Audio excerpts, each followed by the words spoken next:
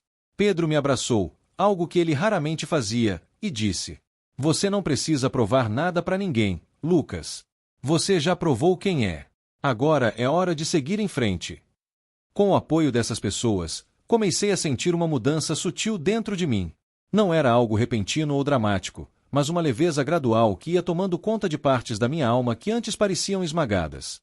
Comecei a perceber que o perdão não era uma anulação do passado, mas uma forma de reafirmar meu presente e meu futuro. Eu não precisava esquecer o que Rafael fez, eu precisava apenas garantir que aquilo não continuaria a definir quem eu era. Decidi colocar tudo isso em prática de uma maneira concreta. Escrevi uma carta para Rafael. Não era uma carta que eu planejava enviar, era mais um exercício pessoal, uma forma de organizar meus pensamentos e sentimentos. Expliquei como suas palavras me afetaram, como elas ecoaram na minha mente por anos. Mas também reconheci que ele havia mudado, que ele também carregava cicatrizes e que, talvez, ele nem sequer tivesse consciência completa do impacto que suas ações tiveram. Ao final da carta, escrevi algo que nunca pensei que diria: "Eu não sei se algum dia conseguirei perdoar você completamente. Mas, por enquanto, estou tentando me perdoar por ter permitido que suas palavras me definissem por tanto tempo. Obrigado por me ensinar que sou mais forte do que você jamais poderia imaginar." Dobrar aquela carta e guardá-la em uma gaveta foi como fechar um capítulo. Não o último capítulo, mas um importante. Sabia que ainda havia trabalho a ser feito, mas pela primeira vez em anos, senti que estava no caminho certo. Meses haviam se passado desde que escrevi aquela carta para Rafael. Eu a guardei em uma gaveta trancada, como um símbolo de tudo o que havia enfrentado e superado até então. Mas algo dentro de mim ainda sentia que aquele capítulo da minha vida não estava completamente encerrado. Não era mais sobre raiva ou ressentimento, era sobre clareza. Sobre encerrar o ciclo de uma vez por todas. Enquanto continuava minha jornada de autoconhecimento, percebi que o verdadeiro confronto nunca foi com Rafael. Ele foi apenas o catalisador de uma batalha muito maior, a batalha contra mim mesmo. Contra o garoto inseguro que eu fui, contra as crenças limitantes que carreguei por anos e contra a ideia de que eu precisava provar meu valor ao mundo. Agora, finalmente, comecei a entender que o único julgamento que realmente importava era o meu próprio. Mas, apesar dessa nova perspectiva, algo no fundo da minha mente me impulsionava a ver Rafael uma última vez. Não para discutir, não para culpar, mas para fechar esse círculo definitivamente. Era como se eu soubesse que, enquanto essa porta permanecesse entreaberta, uma parte de mim continuaria presa ao passado. Certo dia, decidi ir à oficina novamente. Quando cheguei, notei que algo estava diferente. A oficina parecia mais vazia do que antes, com menos carros sendo consertados e uma sensação geral de desordem no ar. Rafael estava sentado em um banco nos fundos, fumando um cigarro enquanto olhava distraidamente para o chão. Ele parecia ainda mais cansado, suas rugas mais profundas e seus olhos mais opacos.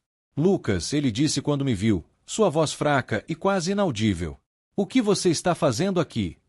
Sentei-me ao seu lado, sem pressa. Não tinha um discurso planejado nem palavras ensaiadas. Apenas queria estar ali, presente, para o que pudesse acontecer. Eu precisava vir, respondi simplesmente. Precisava ver você uma última vez. Ele franziu a testa, confuso, mas não disse nada. Esperei alguns segundos antes de continuar. Desde que conversamos da última vez, passei muito tempo refletindo sobre tudo. Sobre o que você fez, sobre quem eu fui e sobre quem sou agora. E percebi que você já ocupou espaço demais na minha vida. Rafael abaixou os olhos, claramente desconfortável. Seus dedos tremiam enquanto segurava o cigarro, e eu podia ver que ele estava lutando para encontrar as palavras certas. Eu sei que te machuquei, ele murmurou, sua voz embargada. E não há nada que eu possa fazer para mudar isso. Mas quero que você saiba que eu mudei. Ou pelo menos estou tentando. Assenti, reconhecendo sua sinceridade. Acredito em você, respondi. Mas isso não é sobre você mais. É sobre mim. Eu vim aqui hoje porque queria te dizer que você não tem mais poder sobre mim. Aquelas palavras que você disse no vestiário, elas foram duras, sim. Elas machucaram. Mas também me ensinaram algo importante, que eu sou mais forte do que qualquer coisa que alguém possa dizer sobre mim. Rafael olhou para mim, seus olhos marejados de lágrimas. Ele abriu a boca para dizer algo, mas nenhuma palavra saiu.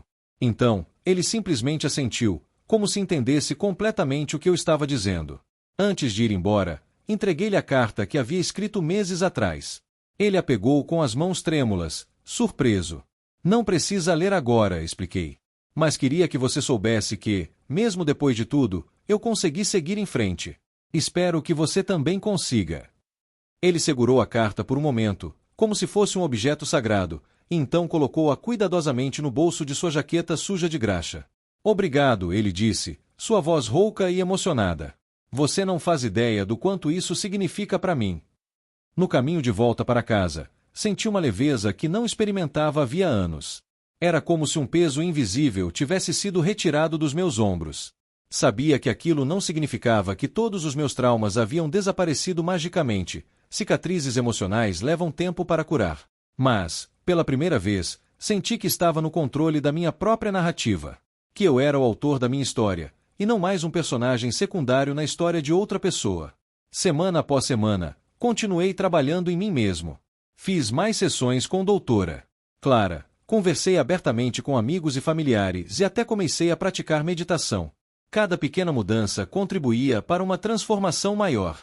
Comecei a notar que, aos poucos, as palavras de Rafael deixaram de ecoar na minha mente. Elas ainda apareciam às vezes, mas agora eu sabia como responder. Você nunca vai ser nada. Ah, mas eu já sou.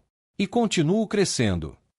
Meses depois, Recebi uma notícia inesperada. Um amigo em comum me contou que Rafael havia sido diagnosticado com câncer terminal. Parte de mim hesitou em ir vê-lo novamente. Será que eu deveria? Será que ele sequer queria me ver? Mas, no fundo, eu sabia que precisava ir. Não por ele, mas por mim.